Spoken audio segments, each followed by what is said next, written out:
if you've never winterized your RV, it might be a little bit confusing. So I'm going to walk you through the steps and show you just how easy it can be. You find your low water drain point and you open the valve. So I'm going to let that drain for a while and I'll come back. Now, we made sure the last time we were out, we drained our black and gray water completely because we did have some cold weather coming up. If you haven't drained them completely, make sure you drain your tanks 100%. So I've got my drain going on the side, but I'm also going to open the low point drains. Make sure everything drains completely. Got some water coming out now. So we'll let everything finish draining, and when it's done, we'll move to the next. So you make sure your water pump is off. So my power's off, my water pump's off, because I'm going to come over and I'm going to open up the valves. So as things are draining outside, there's no vapor lock going on within the drain system. Now, a little late in this video, but when I first opened the valves inside and then came out, there was water draining out both of the low water drains versus just the one that was draining before I opened the valves inside. Okay, so this is a bonus step. Right now it was time to close the drains because all the water had quit draining. It was time to close the drains and start the antifreeze process. But I left the drains open because I had to go to the store to get the RV antifreeze. Figure I might as well let it drain en route. So I left the drain open on the side, the low water drain in the back, and as the front end of the vehicle is higher than the back, because I was driving up hills on the way here, more water came out. As I got to this parking lot, I parked where the front end of the vehicle is higher than the back end of the vehicle, again, pushing any excess water to come out of the low water drain. So this is the bonus step. It's not needed, but did it anyway just to help get a little bit more water out of the system. Water is totally drained, so we're going to turn the drain back off. Back here to the low water drains. Turning those back off. Back inside to the sink. Turning the sink off. Turning the other sink off. And turning the shower back off. So everything's closed. Next step is to bypass your hot water heater because you don't want all the antifreeze to be filling up inside your hot water heater. I just did this, so I'll point out what I did. I turned off the valve here that feeds. I turned off the valve here that feeds. This is a loop of the hot water going in and out of your hot water. Now this one I turned on, so now the water will come in, it'll just continue through the system. Now make sure that whenever you de-winterize it, whether it's a few weeks from now or 6 months from now, that you redo this process, because otherwise you'll end up turning your hot water heater on and you'll wonder why you have no hot water, and it's because you're bypassing your hot water heater. Even though your hot water heater is working properly, it's heating, there's no water in it because you have it set for winterizing. Next step, if you have a filter built in your RV, you want to take your filter out. Our filter is inside here, so we're going to unscrew this. We're going to take the filter out, and then we're going to screw this back on empty with no filter in it. Main thing here is we are just going to prevent the antifreeze from getting in our filter. After we use the system again and we flush it out with clean water and we get all the antifreeze out, I'll unscrew this and I'll put my filter back on. Now it's time to hook the antifreeze up to the RV. Now this is RV antifreeze. It's for potable water systems. It's not the same antifreeze that you put in the motor. I went to Walmart, they had 3 options. The cheapest option was $4 a gallon, but the reviews said that people had problems with it still freezing sometimes. The next option was good to negative 100 degrees. Now this stuff says it still gets slushy at 0, but all the reviews said that everybody had great success with it. So I went with that. Now it does have ethanol in it, and ethanol isn't supposed to be very good for your seals. Lots of people use this stuff, but it does have ethanol in it. Now, since this is just a short term, it's supposed to be cold for a couple of nights that we're not using it, I'm going to use that.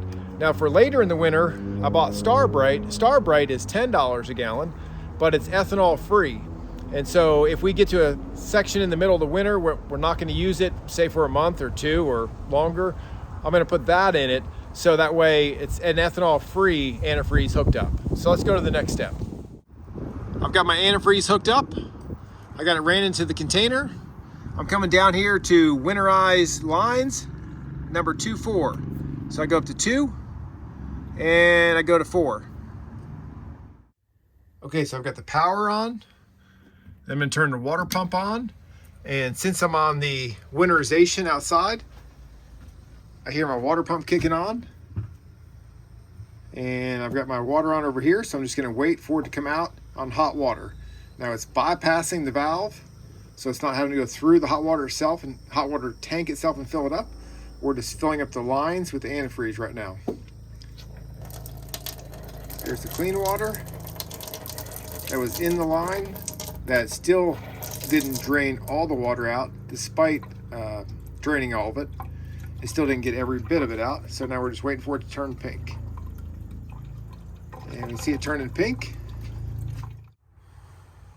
Now back here in the bathroom. And there's the...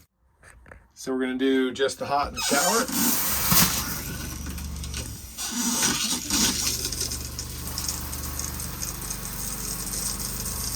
I got the pink. Now I'm gonna move over to the cold.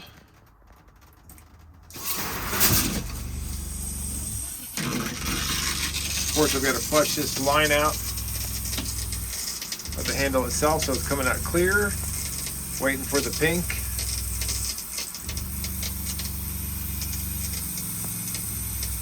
Now we got the pink coming out. Now over to the bathroom sink.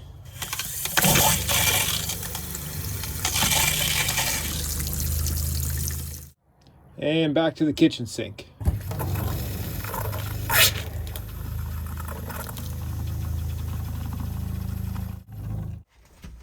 Now we're going to get the toilet.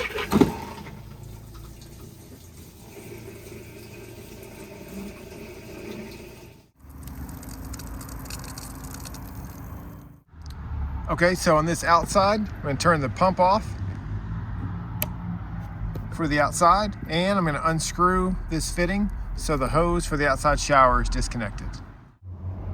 So I'm all disconnected and winterized on the outside shower. Okay, so to review what we did is we drained all of our water everywhere. Black water, gray water, side drain, main drain, the low water drains, drained all the water out. Closed all the valves. We then bypassed our hot water heater so we wouldn't put any antifreeze in it. We took out our inline water filter. We took the filter out of the canister, put the canister back on empty so we wouldn't get antifreeze in our filter for our water system. Then we've got the proper antifreeze, hooked it up, put it in our city water connection. We set our mode to winterize. Then we turned our power on inside the rig. We put our water pump on, and then we went around and did each one. Hot in the kitchen, hot in the bathroom, hot in the shower, cold in the kitchen, cold in the bathroom, cold in the shower. Basically, you're going through all your sinks, all your showers, running all the hot waters. Then run back and run all the cold waters. And you'll see a little transition. You had it running pink when it was hot. Then when you put it cold on, it was clear for a second and then transitioned to pink again. So we did all that. Went outside, we did our hot and cold for our shower outside. We did our toilet till it was going pink. Then we came back and added a little bit extra to the drain on the side of the sink where water wasn't going, so the P-trap on that side wouldn't freeze up this winter. Or for the couple days we're not going to use it and it's going to be down at 20 degrees. So, okay, appreciate you watching. Hopefully this helps you. The only other thing I did that I didn't put on the video was I went back and I cleaned all the mess up where that pink was kind of splattering around, especially in the shower and the off-white, so that pink doesn't sit on that off-white and stain it. So, oh, and I will add some winter windshield washer fluid under the hood, just as precautionary there. So thanks for watching. Subscribe to the channel if you think it's going to be helpful to you. Check out maybe some of our PTSD videos or travel videos, and like the channel, share it, appreciate it. God bless you. Thanks for watching. Okay, this little bonus footage. If you don't have screens on it, make sure you put screens on your appliances. Whether you use these little springs that come in the kit to put them on, or if you have this style and it uses little zip ties to put them on, make sure you have screens over these appliances. Bugs can get in, ladybugs, wasps, whatever. They get inside, they build nests, and next thing you know, you have problems when you go to use your RV. Could be leaving it for a couple weeks in the spring or summer, or over the winter. Bugs get in there, next thing you know, you go to use your RV and you have problems. Put yourself a set of screens on there, and these screens just stay on. They don't come off, so you can run them down the highway, and they just stay on there year round.